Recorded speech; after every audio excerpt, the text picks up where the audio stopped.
Olá, pessoal. Hoje veremos na nossa disciplina de Planejamento e Otimização de Experimentos sobre a distribuição normal. A distribuição normal é a base de grande parte dos testes estatísticos, a estatística dita paramétrica. Então, ela é importantíssima para nós químicos, né, na quimiometria e para uma série de outras ciências. Os testes de comparação de média, de buscar diferenciar um grupo, uma população de outra, a maior parte desses testes depende desse conhecimento da distribuição normal. Então, vamos lá. Para começo de conversa, vamos supor que nós tenhamos anotado o peso de 100 recém-nascidos. Nós catalogamos esses valores, né, esses pesos em uma tabela. Veja bem, olhando essa tabela, nós não conseguimos extrair muita informação relevante. Qual é o peso mínimo, qual é o peso máximo, qual é o peso médio, qual é o peso mais comum das crianças. Nós temos muita dificuldade em extrair tais informações de uma tabela como essa. Por isso, muitas vezes, nós recorremos aos gráficos, né? E um gráfico que pode ser usado nesse caso é o histograma.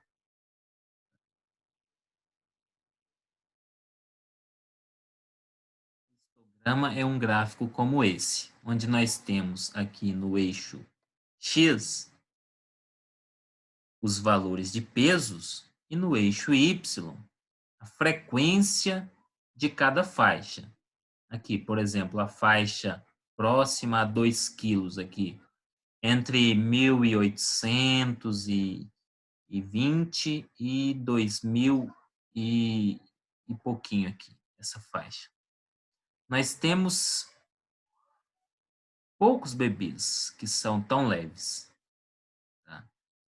Aqui, já perto de 2,750 kg, nós já temos uma frequência mais alta. Perto de 3,5 kg, aqui um pouco mais, um pouco menos que 3,5 kg, nós temos aí a maior parte desses 100 bebês pesam algo perto, algo próximo a 3,5 kg. Daí temos alguns outros bebês que são mais pesados, né, perto aí de 4 quilos, mas a frequência já não é tão alta. E temos alguns pouquíssimos bebês que pesam aí perto de 5 quilos, né? É uma possibilidade, mas não é tão grande. É raro, né? Então, num grupo de 100 crianças, de 100 recém-nascidos, nós vamos encontrar um ou dois, né? Mas é muito raro, é bem mais raro de acontecer. Então, olhando esse histograma, nós já temos uma visão geral de qual é o peso normal das crianças nascerem. A gente, lá no caso da tabela, a gente teria dificuldade em entender, aí, em tirar essa informação do gráfico. Já nessa tabela, nós já podemos deduzir que é bem raro que a criança nasça, né, uma criança de 9 meses, nasça com menos de 1,5 kg, né, ou com mais de 5 quilos, é raríssimo acontecer isso. Então, o histograma facilita a visualização dos dados. Então, revisando aqui, né, o histograma é um gráfico de barras onde no eixo X temos a variável que está sendo estudada e no eixo Y a frequência. Dentro de uma certa população, de uma amostra que nós coletamos, o que nós estamos estudando, aqui no caso é o peso dos bebês, vai no eixo X.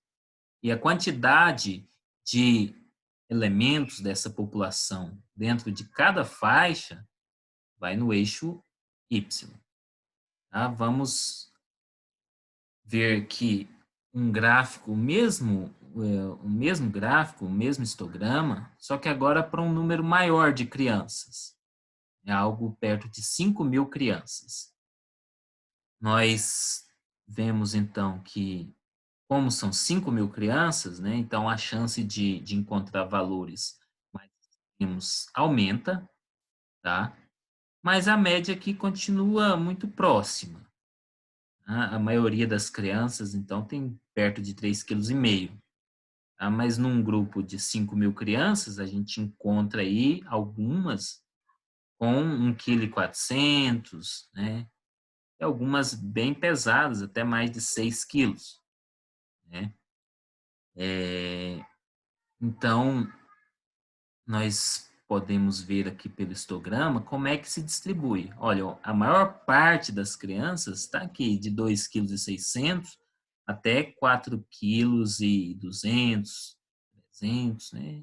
Esse grande, esse miolo do gráfico aqui, essa maior parte do conjunto de dados está aí nessa faixa, né? Quanto mais longe da média, mais raro é acontecer, né? Quanto mais longe, tanto para o lado esquerdo, ou seja, quanto menor da média, valores muito menores do que a média, e também para o lado direito, ou seja, valores muito maiores do que a média, são raros de acontecer. O mais comum é ali perto da média. A média é o valor assim mais provável de acontecer. Vamos então trazer um outro exemplo aqui, um exemplo mais do nosso lado aqui da química. Suponhamos que foram dadas amostras que continham um analito na concentração de 60 miligramas por litro. E foi dada essa amostra em um estudo interlaboratorial para diversos laboratórios, diversos analistas, para eles analisarem, sem saber qual era a concentração real, e fornecerem o resultado. Então, foram 5.000 resultados obtidos. Nós temos aqui nesse gráfico apenas um recorte de 200, para facilitar a nossa visualização, 200 resultados. O resultado verdadeiro é 60. O valor verdadeiro que os analistas deveriam ter encontrado é 60. É claro que tem uma dispersão, né? Nós não esperaríamos mesmo que todos os analistas chegassem com o resultado 60,00. O próprio erro aleatório da medida, né, forneceria essa flutuação aí em torno de 60. Então, nós podemos ver aqui nesse gráfico, nesse tipo de gráfico, que a maior parte dos resultados flutua aqui próximo de 60. Mas alguns analistas chegaram a resultados muito menores que 60, como 50, 52. Outros, por sua vez, chegaram a resultados muito superiores, até acima de 70, próximo ali a 75. Ou seja, analisaram uma amostra que continha 60 miligramas por litro de uma substância e o resultado que eles obtiveram foi 75, né? Então, acontece? Acontece muito. Aqui, esse tipo de gráfico de dispersão já permite a gente ter uma ideia dos dados, mas ainda não é tão bom quanto o histograma. Então, esses dados agora dos 5.000 resultados são plotados, né, são demonstrados através desse histograma. Podemos perceber, então, que alguns analistas, mas bem poucos, chegaram ali em resultados próximos a 50. Lembrando, era para ter dado 60. Alguns poucos chegaram em um resultado muito inferior a 60.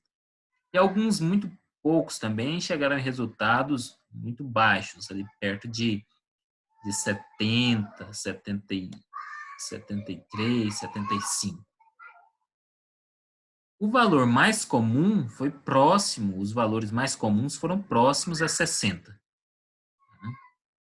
Então, de 55, 54 até 68, 69, nós temos aí a maior parte dos resultados, tá? De 52 a 68, por exemplo. Aqui, lembrando que aqui no eixo X, há o parâmetro, a variável que estamos avaliando. E no eixo Y, a frequência.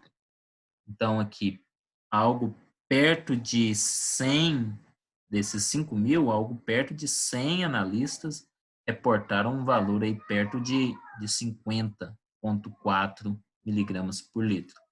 Ok? Então, atentem-se ao formato desse histograma. Agora nós vamos ver outros histogramas, diversos tipos de populações. E nesse exemplo, o tamanho dos sapatos femininos vendidos nos Estados Unidos. A numeração deles é outra, né? Não é essa que a gente usa aqui no Brasil, né? Mas eu fiz a conversão e nós podemos ver aqui no gráfico que algumas poucas mulheres compram sapato 32, mas é raro. Outras, muito poucas também, compram sapato 44, 43, 42, mas é raro. Grande parcela da população compra sapatos aí entre 34 e 41, sendo que o mais comum é essa faixa aí de 36, 37, ok? Vejam o formato do gráfico. Não é bem parecido com o gráfico anterior? São coisas completamente diferentes, análise, resultado de análise, com tamanho de sapato. Não tem nada a ver uma população com a outra, mas quando a gente faz o histograma, um gráfico é semelhante ao outro, mostrando que a maior parte das amostras estão perto da média, e quanto mais extremo, mais raro o evento. Ok? Outro tipo de população também que não tem nada a ver, distribuição da pressão sanguínea, pressão diastólica. É aquela que a gente mede que dá 8, né? Na verdade, é perto de 80 milímetros de mercúrio. Então, para a população adulta, a pressão diastólica normal é aqui perto de 80, 85. Algumas pessoas têm esse valor bem mais baixo, né? E tem uma parcela pequena da população que a pressão dela, se tiver, suponha 12 por 6, né? 6, esse valor da diastólica, está normal. Enquanto outras, também uma parcela pequena, essa pressão, esse valor menor, né? Quando a gente fala nesse formato de 12 por 8, né? Mas mesmo que seja 15 por 12, por exemplo, ainda tem gente que tem essa pressão como normal deles, né? É um fenômeno mais raro, mas existem essas pessoas que o normal delas é mais alto. Novamente, é uma população de pressão sanguínea, né? Não tem nada a ver com os exemplos anteriores, mas o formato da distribuição é similar. E se a gente tem um conjunto muito grande de dados, esse histograma ele vai tendendo cada vez mais a ter esse formato, como semelhante a um formato de um sino, né? Aqui, por exemplo, a altura de garotas de 14 anos nos Estados Unidos, né? É um dado empírico, né? Uma medição real que foi feita e que demonstra que as garotas de 14 anos lá têm a média de altura de 1,50 m. Algumas são mais baixas, né? E com 14 anos de idade elas têm 1,30 m, mas são raras, tá? À medida que a gente aumenta essa altura, vai se tornando mais normal. Ó, ter 1,40 m aos 14 anos é relativamente normal. Mas o mais comum mesmo é aqui entre 1,45 m e 1,55 m. Mas, novamente, existem indivíduos que têm, aos 14 anos, uma altura muito maior do que a média, né? E quanto mais alto, mais raro. Quanto mais baixo também, mais raro. O comum é próximo da média. Então, essa é a distribuição normal. É esse histograma com milhares de amostras, né, que não fica mais aquele quadradinho muito grosseiro, né, e que tem esse formato, com a média aqui no meio, tá, e a distribuição aqui no eixo Y e a variável estudada no eixo X. Essa é a distribuição normal. Teoricamente, os valores aqui vão de menos infinito até mais infinito. Né? Na teoria, na matemática, é assim. Na prática, a gente sabe que não é. Né? Não tem nenhuma criança, nenhum adolescente com 15 anos que tem altura menos infinito. É claro que não. Né? E nem mais infinito. Então, matematicamente, é assim. Quanto mais distante da média, mais raro. Então, ter uma altura aos 14 anos de 30 centímetros seria uma probabilidade de 1 em, sei lá, 500 trilhões, não sei, algo assim. Então, é tão raro que realmente não existe. Né? Mas, além de ser muito raro matematicamente, é improvável, é impossível na prática. Né? Então, a distribuição normal tem esse formato, né? Lembrando aqui, média no meio é o valor mais comum, ok? E o interessante é que essa distribuição se aplica a uma enorme gama de populações. Nós vimos aí altura de crianças, de garotas, altura de adultos também. Nós temos tamanho de sapato, pressão arterial, tamanho dos nenéns que nascem. Também poderíamos dizer tamanho de objetos feitos por máquina. A máquina faz um objeto para ter, sei lá, 10 centímetros. Esse é o ideal. Né? Claro que não é 10,000 infinito zeros. Alguns são um pouquinho menor, outros um pouquinho maior. Quanto mais longe do meio, né, da média, mais raro. Então, segue também a distribuição normal, que a gente fizer aí a medição com um microscópio, né, e plotar milhares de objetos desses, nós veremos também esse mesmo formato para distribuição. Concentrações de substâncias em plantas de uma lavoura, resultados de medições de uma mesma amostra por diferentes analistas, laboratórios. Tá? Então, tudo isso segue a distribuição normal. A concentração de açúcar em uma fruta, num pomar, tem um valor médio, né? Suponha uma laranja que tem um valor médio de açúcar. Tá? Não sei, suponha aí que seja 10 gramas por 200 ml. Tem algumas que dá 9, 8, e tem algumas pouquíssimas laranjas que são muito mais ácidas, muito menos açúcar, na verdade, do que as outras. Mas são raras. E outras que são muito mais doces, mas também são raras. O normal mesmo é ali perto da média. Ok? Erros de medidas. Se a gente faz uma medição usando o método apropriado, as vidrarias apropriadas, se não tiver erro sistemático, se a gente fizer diversas medições, o erro médio tende a zero. Ok? Mas cada análise dessas que a gente faz não tem o erro zero. Tem um erro que é menor ou maior. É positivo, né? Suponha que sejam 2% de erro para cima, um erro positivo, ou 2% para baixo, um erro negativo. Tá? Então, tem metade dos erros negativos, metade positivos, né? Essa que quando a gente vai diferenciar erro sistemático de erro aleatório, é isso, né? Os erros aleatórios são distribuídos dessa forma, 50% para cima e 50% para baixo da média de zero, né?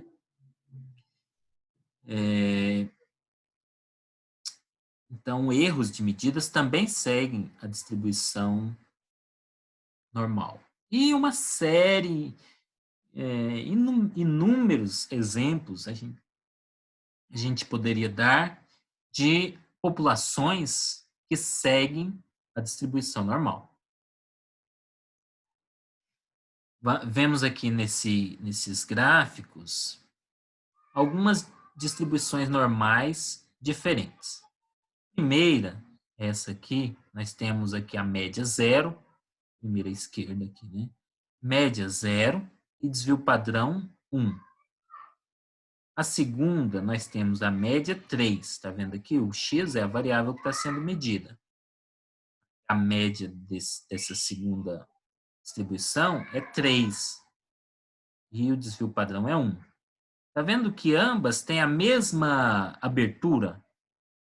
Ambas essas distribuições é como se uma tivesse apenas deslocada em relação à outra, mas ambas seriam um sino com a mesma abertura. Ok? Já essa aqui mais achatada tem a média 6, né? Aqui a média dela é 6, e o desvio padrão é 4. Tá vendo que ela além de estar deslocada para a direita, ela é muito mais achatada, os dados flutuam muito mais. Lembra de quando a gente está avaliando uma amostra, é importante a medida de posição, média, moda, mediana, e também a medida de dispersão. O mais comum é o desvio padrão. Pois é, essa população tem a média 6 e o desvio padrão 4, ou seja, os dados são muito mais dispersos, flutuam muito mais. Essa mais alta, ela tem a mesma média que essa achatada, média 6, né? Ambas têm aqui o centro na mesma posição, mas o desvio padrão dela é menor, é só 0,25. É um sino com abertura menor. Tá? Os dados flutuam menos. Tá? Lembrando lá a comparação de exatidão e precisão. Né? Se fossem resultados, essa daqui é muito mais precisa, os dados flutuam muito menos do que essa outra, que é achatada, os dados flutuam muito mais. Ok? Vamos seguindo. Aqui nós temos exemplos de distribuições normais com a mesma média e desvios padrões diferentes. Tá? Aqui só reforçando a ideia. Tá?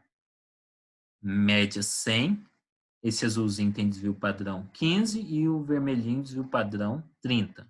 Os dados, então, são mais, flutuam mais nessa população vermelha. Tá? Então, aqui, se a média é 100, nós temos valores aqui, nessa distribuição azul, nós temos alguns elementos que são perto ali de 60, tá? Mas são poucos elementos. Já para a população vermelha, nós temos uma frequência alta de elementos com valor 60. Tá? É porque flutua muito mais. Então, só para a gente contextualizar aí nesse problema que estamos tendo aí da pandemia de coronavírus, né? Porque o gráfico é muito semelhante. E é aqui a frequência, o número de casos, né? A frequência a cada 24 horas. Nós temos uma opção, que é essa distribuição azul, né? Quando há transmissão fora de controle. Então, a cada 24 horas, no começo, nas primeiras 24 horas, antigamente não tinha ninguém infectado. A partir de um certo ponto, passou 24 horas, tem algumas pessoas, 3, 5, 10 e vai subindo, tá? Cada 24 horas. Então, chega um ponto que em 24 horas nós temos um número de casos muito grande. Tá? E aqui nós temos nesse pontilhado a capacidade do sistema de saúde. Ou seja, quantas pessoas cabem nos nossos hospitais, nas nossas UTIs, nos nossos equipamentos de saúde. Né? Quantas pessoas podem ser tratadas. É um número fixo. Portanto, se em cada 24 horas surge um número muito grande de pessoas, apenas, suponha que aqui seja 600 e nosso número de leitos no hospital aqui da cidade seja 300. Ou seja, 300 serão tratados na UTI e 300 não serão tratados. Então, a transmissão fora de controle, né, entre outros malefícios, tem esse de que excede a capacidade do nosso sistema de saúde. E outra população, né, que é a população de infectados quando a transmissão é controlada, né, nós temos a cada 24 horas, não aumenta tanto. Né, essa transmissão é menor, ela é dificultada pelas medidas aí de restrição de contato social, de higiene das mãos, trabalho remoto, limitação de eventos públicos, etc. Então, nessa segunda população, ou seja, nesse segundo caso, nós temos um número de indivíduos que dia a dia procuram o sistema de saúde, um número menor. Mesmo que ambas essas populações contenham mesmo número de casos, né? Pode ser que todos nos dois sistemas de controle, pode ser que as pessoas todas o mesmo número de pessoas seja atingido pelo vírus, né? Mas nesse segundo caso, a cada 24 horas é um número pequeno, é um número menor de pessoas. Cabe nos nossos hospitais, se trata, volta para casa e dá espaço para outras se tratarem, ok?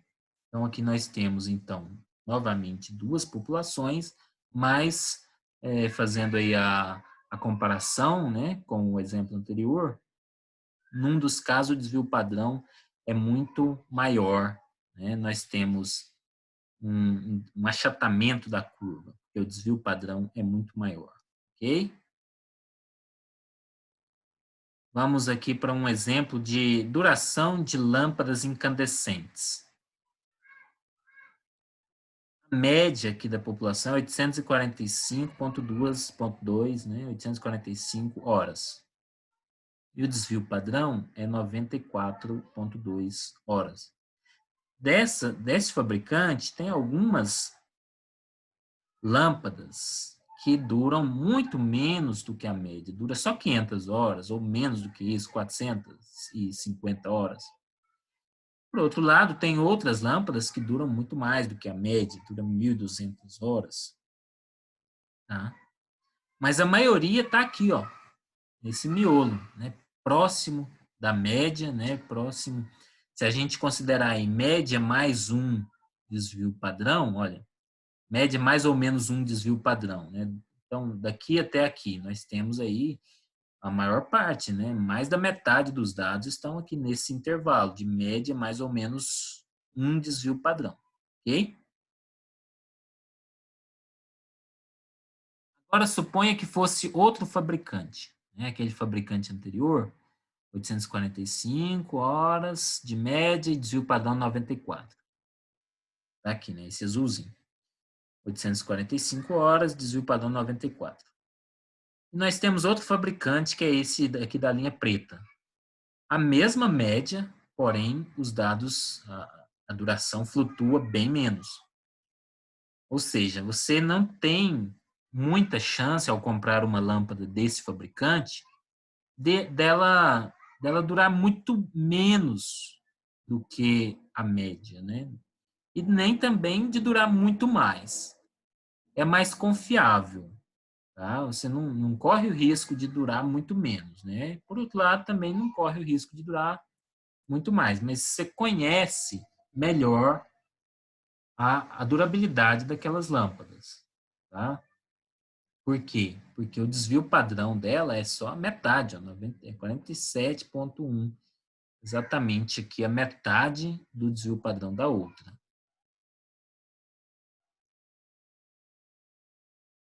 E, novamente, a comparação de distribuições com média igual, ou com desvio padrão igual, né? E mesma média. Média 100, ou, perdão, desvio padrão igual e média diferente. Né? Na azul aqui a média é 100, e na vermelha a média é 150. Tá? E o desvio padrão é o mesmo. Às vezes a gente utiliza aqui, em vez de frequência, a palavra densidade no eixo Y. E nós podemos ver, então, as distribuições de alturas dos americanos. Mulheres aqui em azul e homens em vermelho ou rosa, só para contrariar, né? Nós podemos ver o quê? Que tem mulheres, algumas mulheres são bem mais baixas do que os homens.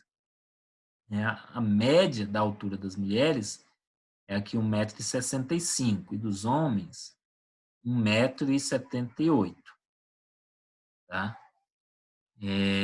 Mas se a gente tem apenas a informação da altura do indivíduo, eu não posso saber se é mulher ou homem, né? Porque aqui em 1,65 m temos aí a maioria das mulheres com essa altura, mas também temos aqui muitos homens, ó, 20% dos homens tem 1,65 m, tá? Mas essa diferença de distribuição, né, o fato da curva não ser a mesma, mostra que existe uma faixa onde é muito mais provável de ter homens do que mulheres. Aqui, 1,90 m, tem chance de ter uma mulher com 1,90 m? Sim, é uma chance que existe, né? Até 2 metros, né? Lembrando lá da teoria, né? Que vai de menos infinito até mais infinito. Posso ter até mulher de 2,20 m, posso, mas a chance é mínima. Então, se um indivíduo tem 1,95 m, a chance de ser homem é muitíssimas vezes maior do que a chance de ser mulher. Tá? Se ele tiver aqui, daqui para frente, 1,85 m para frente, né, a grande chance é dele ser homem. Tá? Ele pode ser mulher? Pode, mas a chance é muito pequena. Então, com base nisso, muitas vezes a gente separa populações de acordo com a variável que a gente está estudando. Tá? Aqui, por exemplo, existe aí uma proteína plasmática que a gente faz o teste bioquímico e tem a seguinte distribuição. Pessoas saudáveis têm o coeficiente de distribuição dessa proteína aqui perto de 0,75. Já pessoas com câncer de seio maligno têm essa variável ali perto de 0,92 na média. Tá? Então, se a gente faz análise de uma mulher, do sangue de uma mulher, e descobre que ela tem esse coeficiente de distribuição dessa proteína no valor de 0,7. Dá para dizer que ela é sadia ou doente? Não dá, porque temos aqui muitas pessoas sadias e algumas pessoas doentes com esse valor de 0,7. Porém, se a gente faz o teste e descobre que ela tem esse coeficiente de distribuição dessa proteína no valor de 1,1, é um indicativo pode-se dizer aí 100%, né, quase 100% seguro de que ela tem o câncer de seio maligno, tá? Porque veja que a distribuição é comum, até relativamente comum pacientes com câncer de seio ter um valor tão alto desse coeficiente de distribuição, desse K.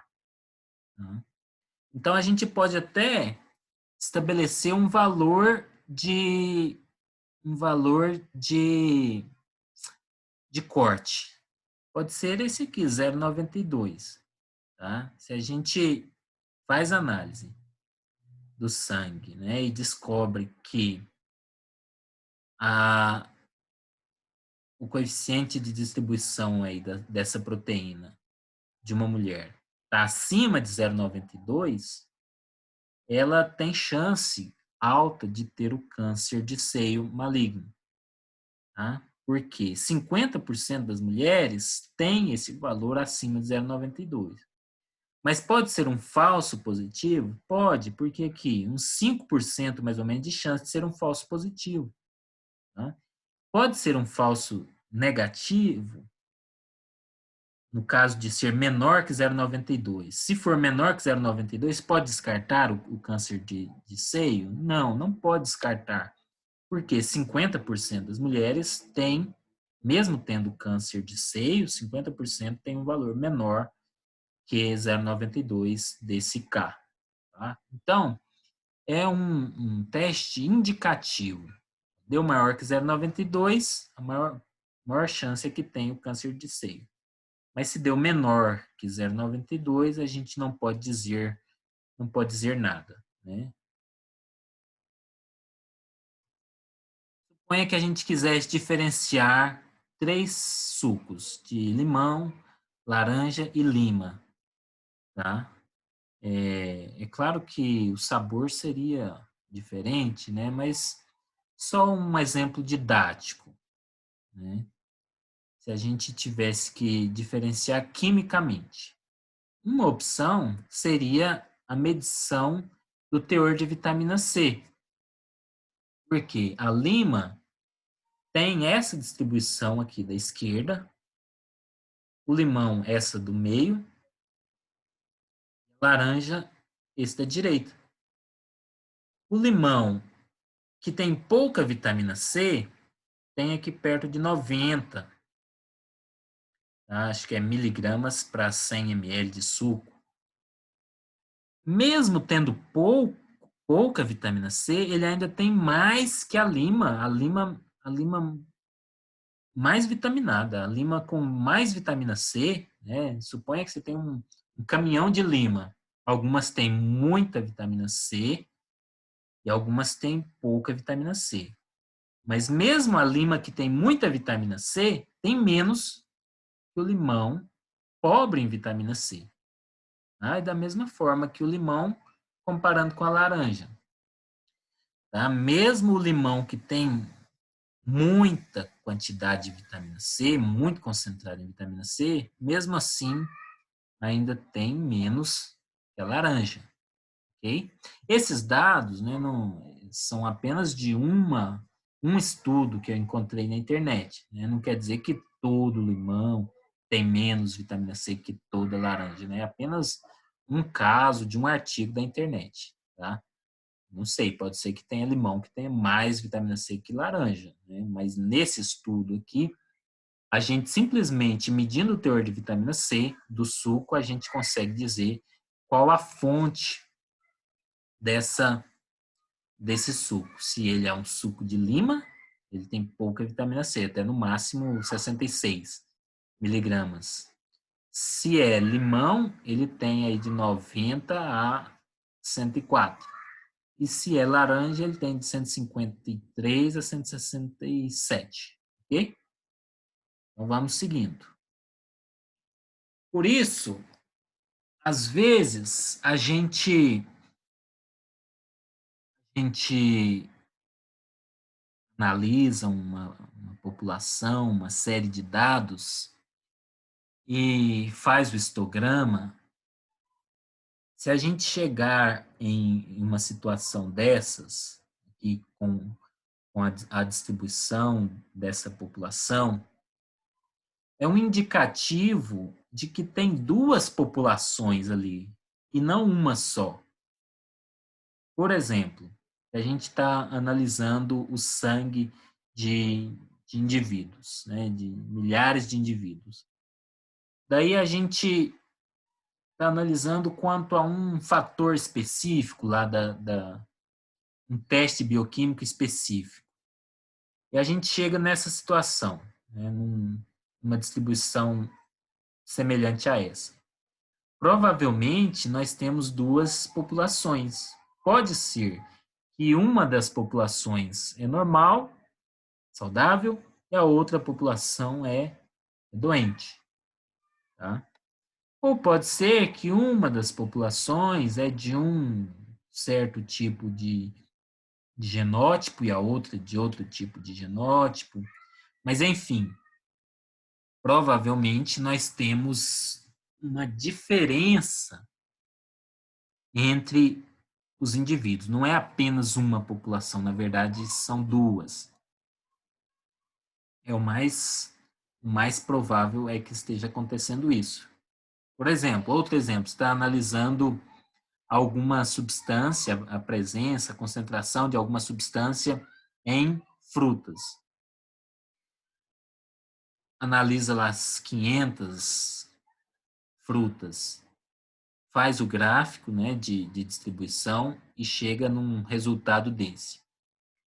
Já é um indicativo para a gente pensar, será que tem aqui frutas normais, né? Aliás, frutas saudáveis e frutas acometidas por algum fungo? Frutas de um pomar e de outro pomar? Frutas maduras e frutas verdes? Ou seja, parece que tem alguma diferença entre dois conjuntos de dados aí que a gente não sabia que eram dois conjuntos de dados até então. Mas é importante a gente saber que nem toda distribuição é normal. Ela tem esse nome, né, essa distribuição que tem esse formato de sino, com os dados, a maior parte dos dados aqui perto da média, né, e longe da média temos poucos dados. Esse formato de sino, ele é tão comum que ele recebe esse nome de distribuição normal. É o normal de acontecer, é isso, mas às vezes a gente coleta lá as centenas de amostras e descobre que elas não seguem a distribuição normal. Né? Por exemplo, aqui nessa figura da direita, tem tantos indivíduos aqui no extremo esquerdo quanto no extremo direito, na extrema direita. Tá? E no centro também. Então, não é mais provável de ter mais indivíduos aqui próximo da média, né? A média aqui não representa nada para essa distribuição. Às vezes acontece isso, tá?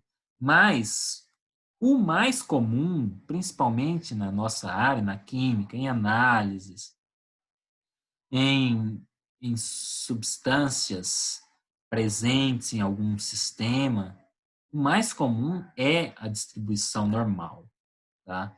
Tem toda uma justificativa teórica para isso, tá? É o teorema central do limite.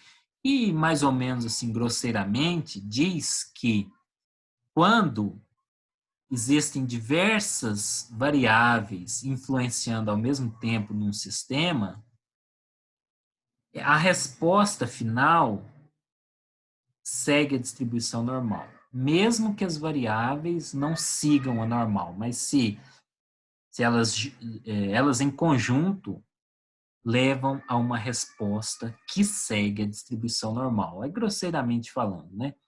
Mas, assim, geralmente, nos dados químicos, nós trabalhamos com a distribuição normal. De toda forma, né, é bom saber que algumas populações, né, podem ser mais aqui tender mais para a direita ou mais para a esquerda, né?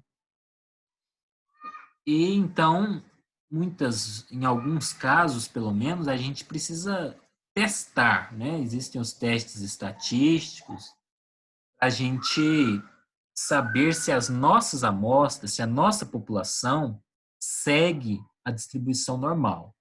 Os testes mais comuns estão aqui, o Shapiro-Wilk, o Kolmogorov-Smirnov, mas nós não vamos nos ater nesse instante a esses testes, né? Muitas vezes também só de olhar a distribuição, né? Só de ver o histograma, nós já sabemos, né? Aqui a gente já sabe que segue a distribuição normal, já sabe que não segue, veja, a linha vermelha não tem nada a ver com a distribuição azulzinha aqui, tá? Que a gente também já saberia que não segue. Então, observar o histograma dos dados já nos permite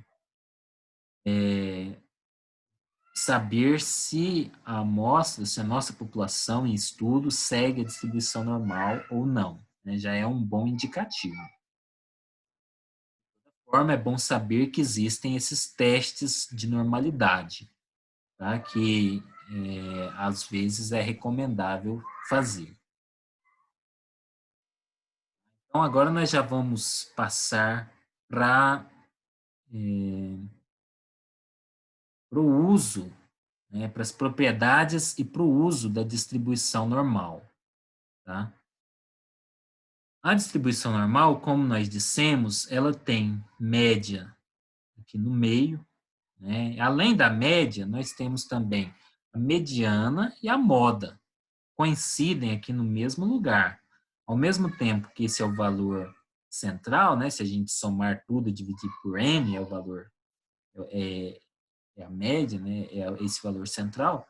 Também é a moda, ou seja, o mais comum, e também é a mediana, ou seja, o valor central, quando a gente organiza os dados em ordem crescente, esse valor central também é aqui no mesmo lugar. Na distribuição normal é aqui no meio. Tá? E é uma curva simétrica, ou seja, metade das amostras são maiores que a média e metade menores. Então, quando a gente diz que tem uma inteligência acima da média, por exemplo, quer dizer o quê? Que você está nessa metade da frente. Né? Você pode estar aqui bem pertinho da média e ter a inteligência maior que a média. Geralmente, quando a gente fala assim que alguém é alguma coisa a mais que a média, a primeira impressão é que seja algo bem legal, algo bem diferenciado. Mas, na verdade, não tem nenhuma vantagem especial assim, né? Você tá junto dos 50% que estão acima da média, tá? E outras observações interessantes e importantes da distribuição normal, né? A primeira é essa, 50% é acima e 50% abaixo. Mas, além disso, quando a gente está estudando uma distribuição normal, uma população que segue a distribuição normal, a gente tem a média aqui, né? E tem aqui um desvio padrão a mais que a média e um desvio padrão a menos que a média. Essa faixa aqui de menos um desvio padrão até mais um desvio padrão. Dentro dessa faixa, nós temos 68% dos elementos. Não importa se estamos falando de tamanho de sapato, de pressão arterial, de peso de bebê, de resultado de análise. Não importa a população que nós estamos trabalhando. Se nós conhecemos a média, conhecemos o desvio padrão, sabemos que essa população segue a distribuição normal, então nós podemos já saber que 68% dos elementos dessa amostra, dessa população, estão contidos dentro desse intervalo de mais ou menos, média mais ou menos um desvio padrão. 95% dos dados estão contidos aí no intervalo de média mais ou menos 2 desvios padrão. E 99,7% dos dados estão contidos nesse intervalo de média mais ou menos 3 desvios padrão. Tá? Ou seja, se eu sei a média e o desvio padrão, toma o valor da média, diminui 3 desvios padrão. Toma o valor da média, soma 3 desvios padrão. Temos aí, então, uma faixa de valores. A quase totalidade das amostras dessa população estão contidas dentro desse intervalo. Tá? Veja que fantástico. Só preciso saber média e desvio padrão, que eu sei quantos elementos tem dentro dessas faixas. Um exemplo, a altura média de uma turma de alunos do ensino fundamental é 1,40 m e o desvio padrão é 15 centímetros. Né? Suponha que analisou isso em centenas de escolas Brasil afora e descobriu isso. A média é 1,40 m, o desvio padrão é 15 centímetros. Então, se a gente pega aqui 1,40 m, né, que é a média, então segue a distribuição normal. Se segue a distribuição normal, é esse formato de sino. Lembrando aqui, 2 desvios padrão para baixo e para cima, nós temos 95% dos dados. Então, 1,40 m menos 2 desvios padrão. O desvio padrão é 15, 2 vezes 15, 30 centímetros. 1,40 m menos 30, 1,40 m mais 30. Então, dá aí de 1,10 m a 1,70 m. Nesse intervalo, nós temos 95% dos indivíduos. 95% dos alunos têm entre 1,10 m e 1,70 m. Entendido? O que muda, então, de uma distribuição normal para outra é somente a média e o desvio padrão. Veja, essa curva, né, essa curva, ela pode ser modelada matematicamente, né? E esse modelo matemático, ele depende só de 2 fatores: a média e o desvio padrão. Tá? Então, a frequência de X, a frequência a frequência com que acontece um evento, né? Aqui, por exemplo, a frequência de garotas de 1,10 m. Então, essa frequência de 1,10 m, tá? Depende da média. Aqui nós teríamos, então, 1,10 m aqui no X, né? Depende da média da população e do desvio padrão da população. Desvio padrão, média, desvio padrão. Então, nós temos aqui uma constante, né? Então, de uma distribuição para outra, é só mudar aqui o valor de mi e o valor de sigma. Né? E nós teremos a mesma fórmula matemática. E veja que essa fórmula é interessante, porque se nós temos essa fórmula, basta a gente fazer a integral, né? Lembrando aí do cálculo, fazer a integral de um valor até outro e a gente vai ter o quê? Essa área sob a curva. Se a gente considera que a área sob a curva inteira é 100%, então essa integral aqui de um ponto a outro, dividido pela área total, é a porcentagem de elementos dentro dessa faixa. Então, esse conhecimento dessa curva, desse modelo matemático, é extremamente importante para a gente saber quantos elementos da população estão dentro de cada faixa de valores. Vamos ver aqui, então, diferentes curvas normais, diferentes distribuições normais. Todas seguem esse mesmo formato, essa mesma equação. O que muda é que elas estão em locais diferentes aqui no eixo X, ou seja, tem médias diferentes. Essa lilás tem média -2. enquanto que essa verde tem média 0. Tá? Então, elas estão deslocadas no eixo X. E o que muda além disso é o desvio padrão. Tá? A lilás tem desvio padrão 0,5 e a verde tem desvio padrão 1, ou seja, ela está mais aberta, uma curva mais aberta.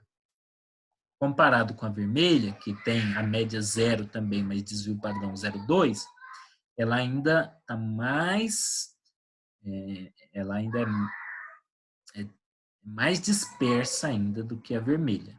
Tá? E a azul é a que tem maior desvio padrão, ou seja, é a que tem maior flutuação dos dados, é uma população mais desigual, mais heterogênea. A vermelha é a população mais homogênea. Tá? Lembrando aí dos conceitos de exatidão e precisão. Tá? Suponha que isso aqui seja um gráfico de erros, né? Que o que esteja sendo avaliado aqui é o erro de diferentes métodos. O erro ter média 0 é o ideal, né? Então, aqui, essa linha vermelha é de um método que não tem erro sistemático. O erro dele é média 0. E o erro aleatório dele é baixo, porque os dados flutuam um pouco. Erros positivos e negativos são pequenos. Já esse azul, ele também não tem erros sistemáticos. Os dados, os erros são metade acima e metade abaixo de 0. Mas tem uma alta flutuação dos dados. O vermelho é preciso, mas o azul não é preciso. Ambos são exatos, porque ambos não têm erro sistemático. Mas enquanto o vermelho é preciso, o azul é impreciso. Já o lilás, ele tem um erro sistemático. Os dados estão sistematicamente aqui com erro negativo. Tá? Então, o lilás tem um erro sistemático de -2 e ele tem um erro aleatório mais alto que o vermelho e mais baixo que o verde. Sigamos. Portanto, é possível, sabendo o desvio padrão e a média, estimar a porcentagem de elementos da amostra entre diferentes intervalos. Novamente, depende então da integral da curva. Eu tenho a média e o desvio padrão, posso plotar a curva. Aí eu substituo aqui no x um valor e depois outro valor, né, 2 valores para construir um intervalo e integrando essa curva dentro dessa faixa, a gente consegue saber quantos por cento dos elementos estão dentro desse intervalo. E é daí que vem aquela porcentagem lá de 95% dos elementos estão dentro do intervalo de média menos 2 desvios padrão até média mais 2 desvios padrão. Ok? Toda hora eu falo ok, né? Mas eu sei que vocês não vão me responder. Se responderem, eu não ouvirei. Sigamos. Então, nós temos aqui alguns exemplos de cálculo de probabilidade usando essa integral. Novamente, da média, mais ou menos um desvio padrão, perto de 68%. 2 desvios padrão, perto de 95%, mas, para ser mais exato, 95,44%. 3 desvios padrão, 99,73%. 4 desvios padrão, 99,994% dos elementos estão aí.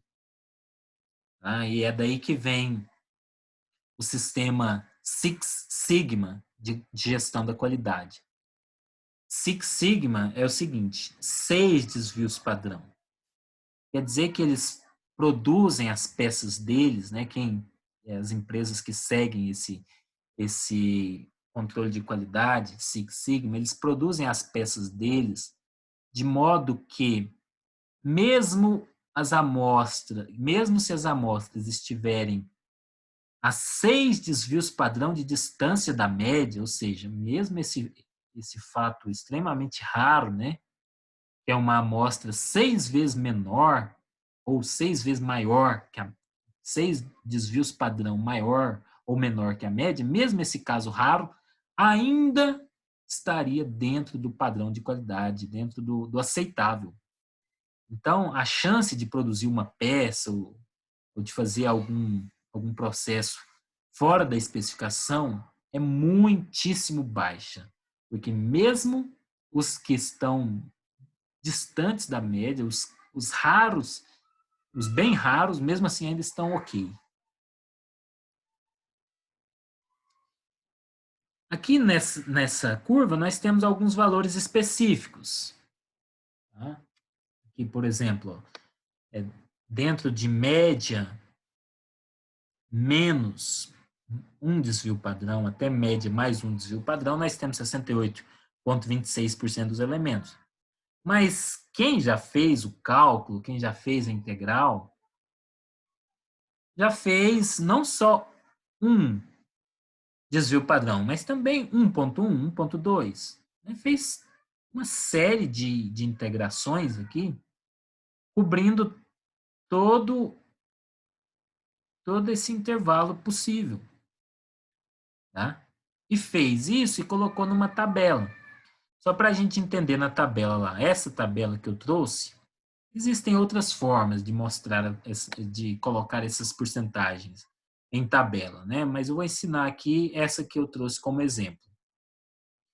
Vejam, um desvio padrão de média até um desvio padrão positivo ou um negativo, nós temos 68,26% dos elementos. Lembrando que a curva é simétrica, então, da média até menos um desvio padrão, nós temos 34,13%. E aqui na outra metade, mais 34,13%. E a tabela traz isso. O Z, né, que é esse número de desvios padrão, um desvio padrão, nós temos 34,13% dos elementos. Mas eu poderia olhar 1.1 ou 1.15, que seria aqui, ó, 1.15, 0,37, e assim por diante. Tá? Então, essa tabela nada mais é do que a representação facilitada dessa integral da curva normal em diferentes pontos, distantes da média. Tanto pode ser para a esquerda como para a direita, já que a curva é simétrica. Então, para calcular as probabilidades, né, a probabilidade, ou seja, a porcentagem de elementos dentro de cada faixa, a gente não precisa usar aquela fórmula, aquele modelo matemático para o nosso caso específico. Simplesmente, a gente pega a nossa população que está sendo estudada, né, que tem uma distribuição normal, uma média μ e uma variância, né, e um desvio padrão, né, e converte essa amostra nossa para uma outra população também normal, com média 0 e desvio padrão 1. Como que a gente faz isso? A gente pega cada valor que a gente quer, que é o x, né, o valor que a gente quer saber para construir a faixa, e converte em z. Né? Pega o valor, diminui da média e divide pelo desvio padrão. Então, logo, z representa o afastamento de x em relação à média populacional μ, medido em desvios padrão, sigma. Ou seja, a gente descobre quantos desvios padrão está um valor, a gente descobre para um valor quantos desvios padrão ele está distante da média. Né? A gente converte ele em z. Tá? Nos exemplos vai ficar mais fácil esse entendimento. Tá? Mas aqui, supomos que a gente, supondo que tenhamos uma população com média 1.010 e desvio padrão 20. Tá? A gente, se fosse calcular aqui qual a porcentagem de elementos dessa população que está entre 990 a 1.010, aí a gente teria que fazer a integral da curva, né, etc. Mas, para evitar isso, a gente converte essa população em Z, ou scores de Z, que é essa que já está na tabela, né, que já tem a tabela Z, e aí usa a tabela. Tá? A gente, então, pega esse valor de X, né, diminui da média e divide pelo desvio padrão e vai trabalhar com a tabela Z, que é já a distribuição normal padrão que já tem nos livros. Tá? Então, a regra para usar a tabela é, primeiro, a gente transforma a variável x em z, depois a gente desenha a curva normal com as áreas de interesse e olha na tabela a probabilidade de encontrar os valores de 0 até o z calculado. Interpreta os resultados para saber se deve somar ou diminuir os valores da tabela. Por exemplo, aí os cálculos de probabilidade de ocorrência. Primeiro, nós vamos trabalhar aqui nos exemplos só com Z. Depois eu vou ensinar como é que a gente trabalha com a amostra de interesse nossa. Mas só para mostrar como é que faz os cálculos com Z. Né? Como é que desenha, como é que olha na tabela. Então, vamos lá. Eu vou fazer alguns exemplos e os que eu não fizer, vocês façam em casa. O primeiro aí, qual é a área limitada pela curva normal entre z igual a 0 e z igual a 1,2? Como é que a gente faz? A gente vai ter que primeiro fazer a representação gráfica, que facilita, aí depois olhar na tabela. Aqui mais alguns exemplos, né? Mas aqui vamos fazer a resolução da letra A. Então, qual é a área entre z igual a 0 e z 1,2? Primeiro, nós desenhamos uma distribuição normal. Muitos de nós não temos muita habilidade para desenhar. Não é necessário ficar perfeita igual essa do livro, né? Mas é importante a gente seguir um padrão. A gente faz, então, esse formato de sino. No centro é o 0. E aqui na extremidade, veja, quando a curva já está quase tocando aqui o eixo X, é 3 desvios padrão. Veja, lembrando aqui do livro. 3 desvios padrão.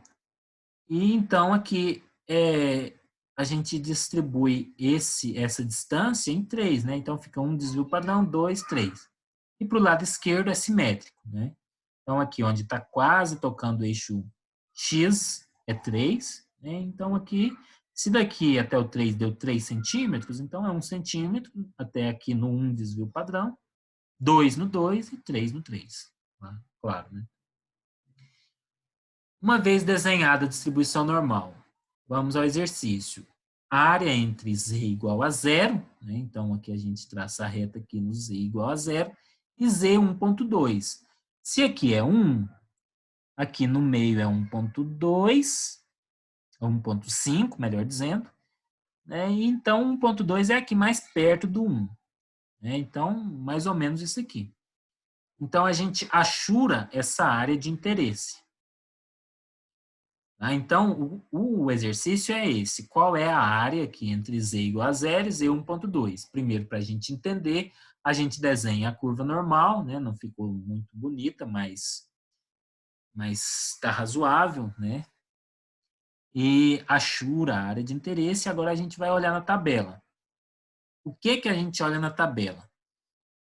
A tabela, essa tabela que eu trouxe para vocês, que eu vou mandar por e-mail também para a turma, ela mostra a área de 0 até o valor que a gente olha. Então, eu quero de 0 a 1,2. Eu olho aqui na tabela, então, ó, o valor de 1,2, né? Aqui é o zero, ó. Então, 1,20 é 38,49%. Tá? Voltando aqui, então. Temos, então, 38,49%. Então, a área ou a probabilidade de Z estar entre 0 e 1,2 é essa, 38,49%. Ok? Só isso, por enquanto. O segundo exemplo aí, a letra B. A área entre Z igual a 1 e Z 1,3. Novamente, a gente desenha a distribuição normal. No centro é 0. Aqui, fechando a curva, é 3. 1, 2 aqui espaçados aqui equidistantemente. A gente olha na tabela, então. Se eu olho lá na tabela o valor de 1, esse valor de 1, que é 34,13, o que ele dá? Ele dá de 0 até 1, sempre. Nessa tabela, sempre vocês terão aí o Z, que a gente olha, né?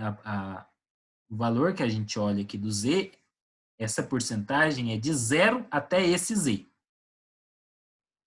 Então, se eu olhei na tabela o valor 1 de Z, olha, Z igual a 1, 34,13. Quer dizer que daqui até aqui tem 34,13% de chance. Tá? De 0 até 1. Da média até média mais um desvio padrão. Temos 34,13%. Mas a pergunta não é de 0 a 1. A pergunta é de 1 a 1,3. 1,3. Se eu olho na tabela o valor de 1,3, opa, não está aqui, né? Mas vocês olhem aí na tabela, 1,3 tem que ser essa mesma tabela, tá? Eu vou mandar para a turma por e-mail, mas é essa mesma tabela. Se vocês acharem na internet, tem outras formas de mostrar a mesma coisa, mas tem que ser nesse formato para valer a minha explicação. 1,3, nós temos aí 40,32%. Então, se vocês olharem na tabela, tem que ter esse valor aqui, 1,2, 38,49. Aí 1,3 eu não coloquei aqui, mas é 40,32. Então, de 0 a 1,3 é 40,32%. Mas a pergunta não é de 0 a 1,3, a pergunta é de 1 a 1,3. Ora, se de 0 a 1,3 é 40%, 40,32%, e de 0 até 1 é 34, então eu preciso simplesmente diminuir essa área de 0 a 1,3 dessa área de 0 a 1. Né? Então, diminuindo aí 40,32 menos 34,13, nós teremos, então, 6,29% dos elementos. É isso. A letra C. À esquerda, né, a probabilidade de Z estar à esquerda de Z, a probabilidade de a área, né, à esquerda de Z igual a menos 0,6. Novamente, desenha a distribuição normal. O 3 é aqui quase fechando, né? E aqui é o menos 3. Tá? Então, aqui, 1, 2, 3. E aqui, menos 1, menos 2, menos 3. Se aqui é o menos 1, menos 0,6 está aqui um pouquinho à esquerda do 0,5. À esquerda de menos 0,6. Então, eu vou achurar essa área à esquerda aqui. Na tabela não tem valores negativos, mas ela tem os valores positivos e a distribuição é simétrica. Então, não precisa colocar os negativos. Então, na tabela, se a gente olha 0,6, a gente vai ver que é aqui 22,58%. Então, 0,6 quer dizer o quê? Na tabela, repetindo, ó, reforçando. A tabela sempre dá de 0 até o Z que eu estou olhando. Se eu estou olhando 0,6, quer dizer que de 0 até 0,6 tem uma área de 22,58. Se tem para a direita, tem para a esquerda também. Então, de 0 a menos 0,6 é 22,58. Mas a pergunta não é de 0 a menos 0,6, é de menos 0,6 para trás, ou seja, até menos infinito, para a esquerda, né? Então, como é que a gente sabe qual é essa área?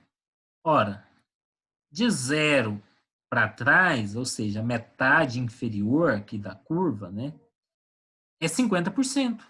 E a metade aí de 0 para frente é também 50%. Então, se eu tenho 50% de 0 para trás e de 0 até 0,6 eu tenho 22,58%, esse restante é 50 menos 22,58, tá?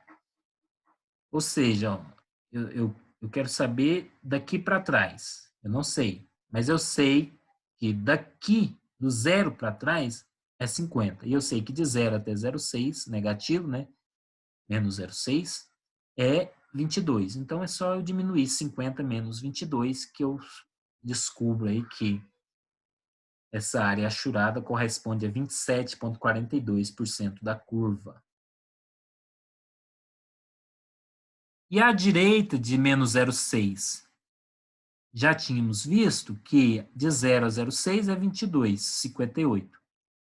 Então, essa parte é 22,58 e a direita de 0 é 50%. Então, é só somar essa parte de 0,6, menos 0,6 até 0 e essa outra parte que é de 0 para frente. E nós teremos, então, que a área à direita de menos 0,6 é 72,58%. Agora, vocês façam em casa, então, aqueles outros exemplos, né? Voltando aqui, ó, os que eu não fiz. Geralmente, são os mais fáceis que o professor deixa para os alunos. Agora vamos, então, para a utilização mesmo, né? Eu estava mostrando só o fundamento para saber como é que usa a tabela.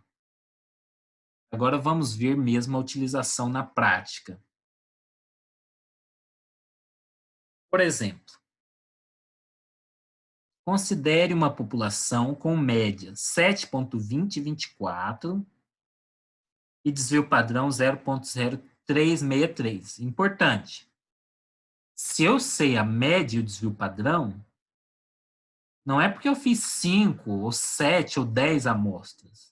É porque eu já tenho um histórico com centenas de amostras, pelo menos. Essa média não é é a média real da população, não é aquele X barra que a gente faz quando faz 3 ou 5 amostras. O que nós estamos vendo até agora é distribuição normal, teste Z, o que nós vamos fazer. Ou seja, precisa de conhecer a verdadeira média da população e o verdadeiro desvio padrão.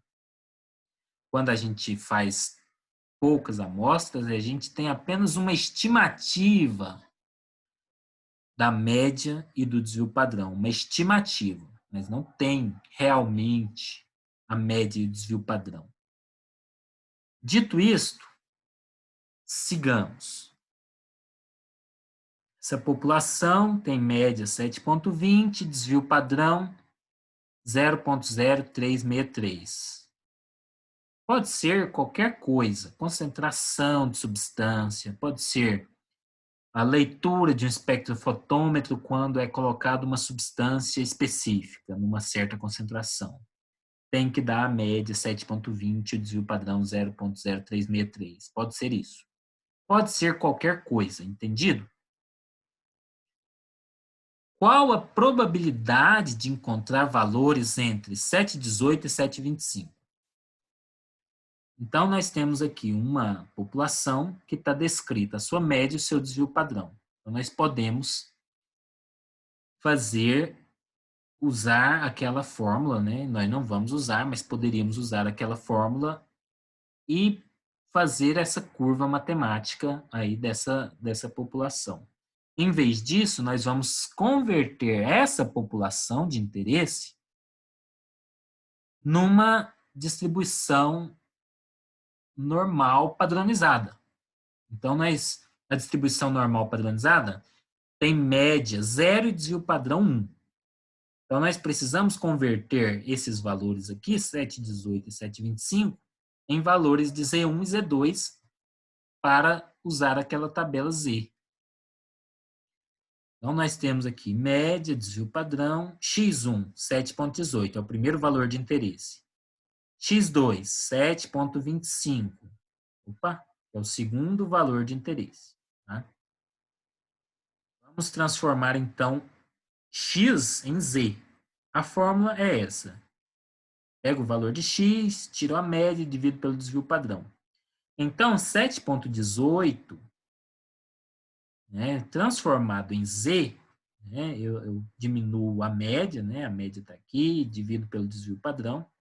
Tá? Então, na calculadora, aí, ó, entre parênteses, né, para a calculadora fazer primeiro um menos, para depois fazer a divisão. Tá? Encontramos aí, arredondando para 2 casas decimais, que 7,18, se converter em z nessa população, vai dar o valor de menos 0,62. E o valor de 7,25?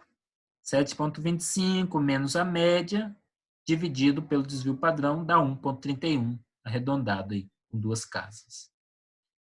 Então, já temos aqui a população convertida para Z.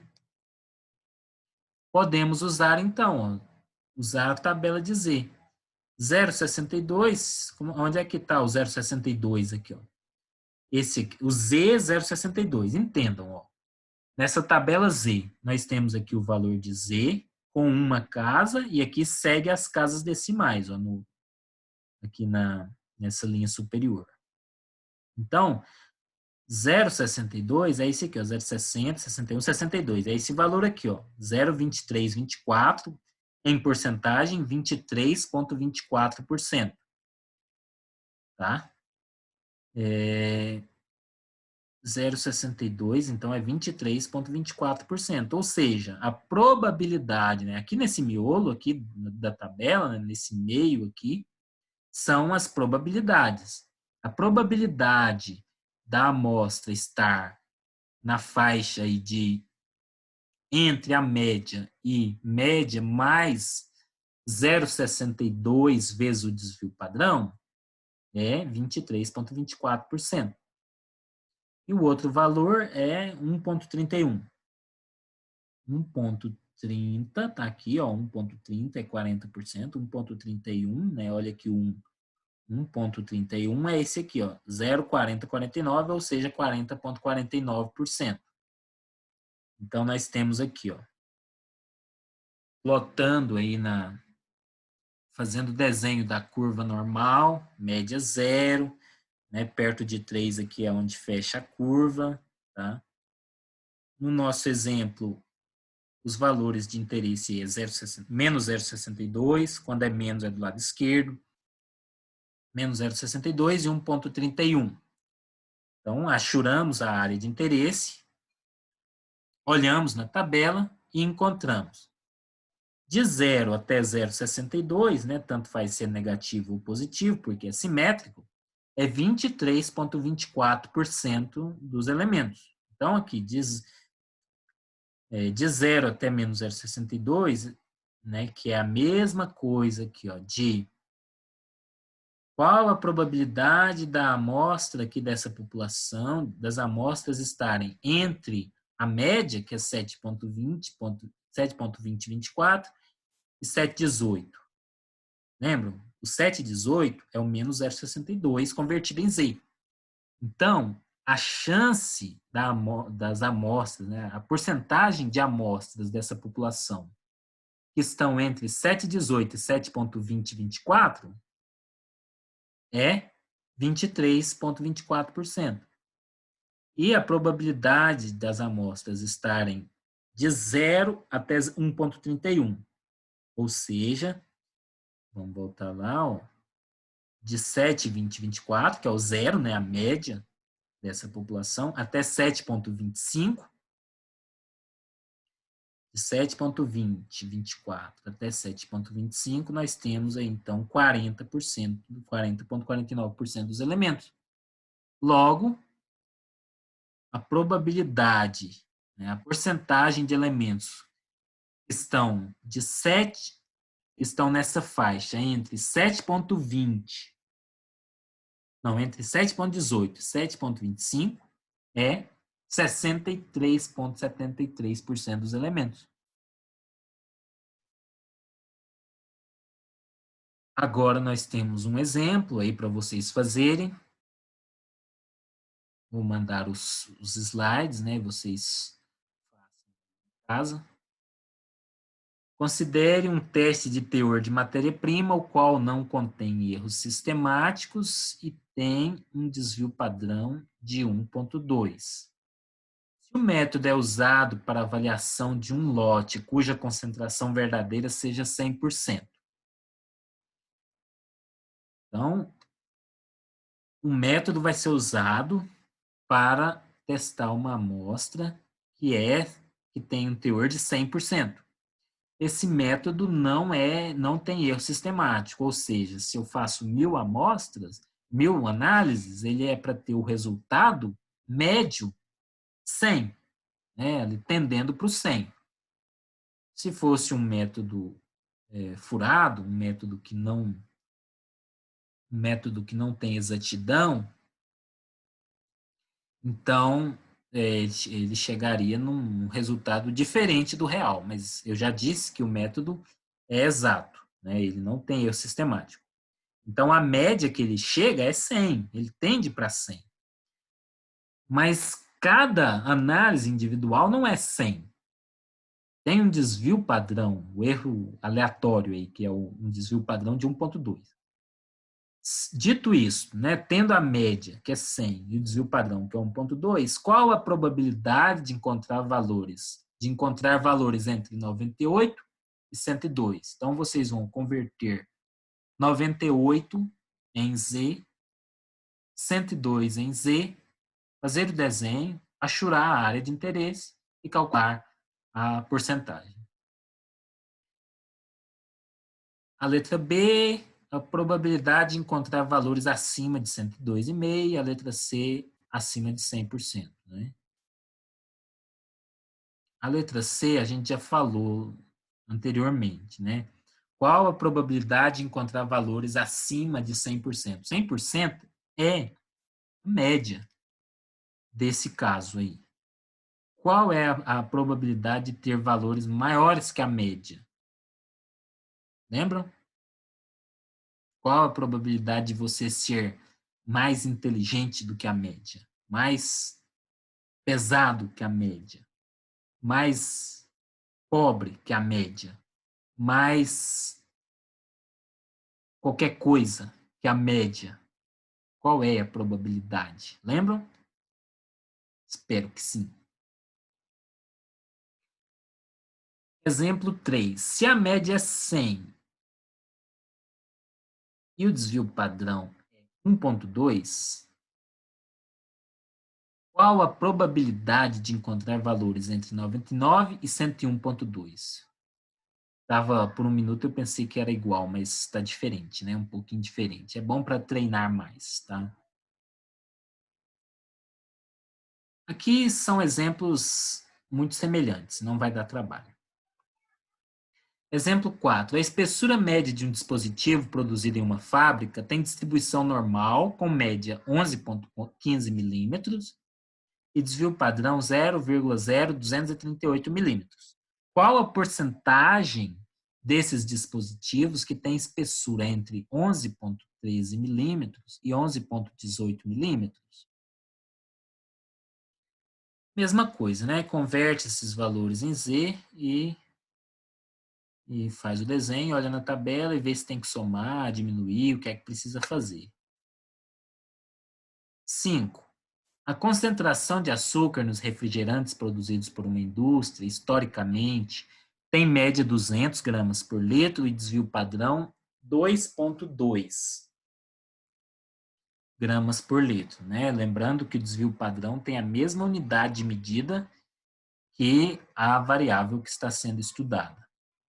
Qual a porcentagem de garrafas que teriam concentração acima de 203? Olha, a média é 200, o desvio padrão é 2,2.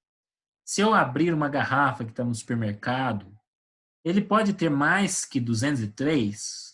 Qual a porcentagem de chance disso ocorrer? Abaixo de 196. Mesma coisa, mesmo tipo de exemplo. Agora a letra C, que é o que difere um pouquinho. 95% das garrafas tem concentração acima de que valor? Tá? Em outras palavras, tem ali um ponto de corte. 95% está acima desse valor, 5% abaixo. Qual é esse ponto de corte? Essa, como difere um pouquinho, vamos fazer aqui. Olha, lembrando que a tabela dá para a gente o valor de Z e o valor de porcentagem. A gente faz aqui, então, o desenho da distribuição normal. A pergunta é, qual é esse valor, esse ponto de corte que separa 95% acima de 5% abaixo? A tabela, ela dá para a gente valores de Z e valores de porcentagem. Nos exercícios anteriores, a gente estava usando um valor de Z definido, né, que a gente calculava o valor de Z, e a partir daí procurava a porcentagem.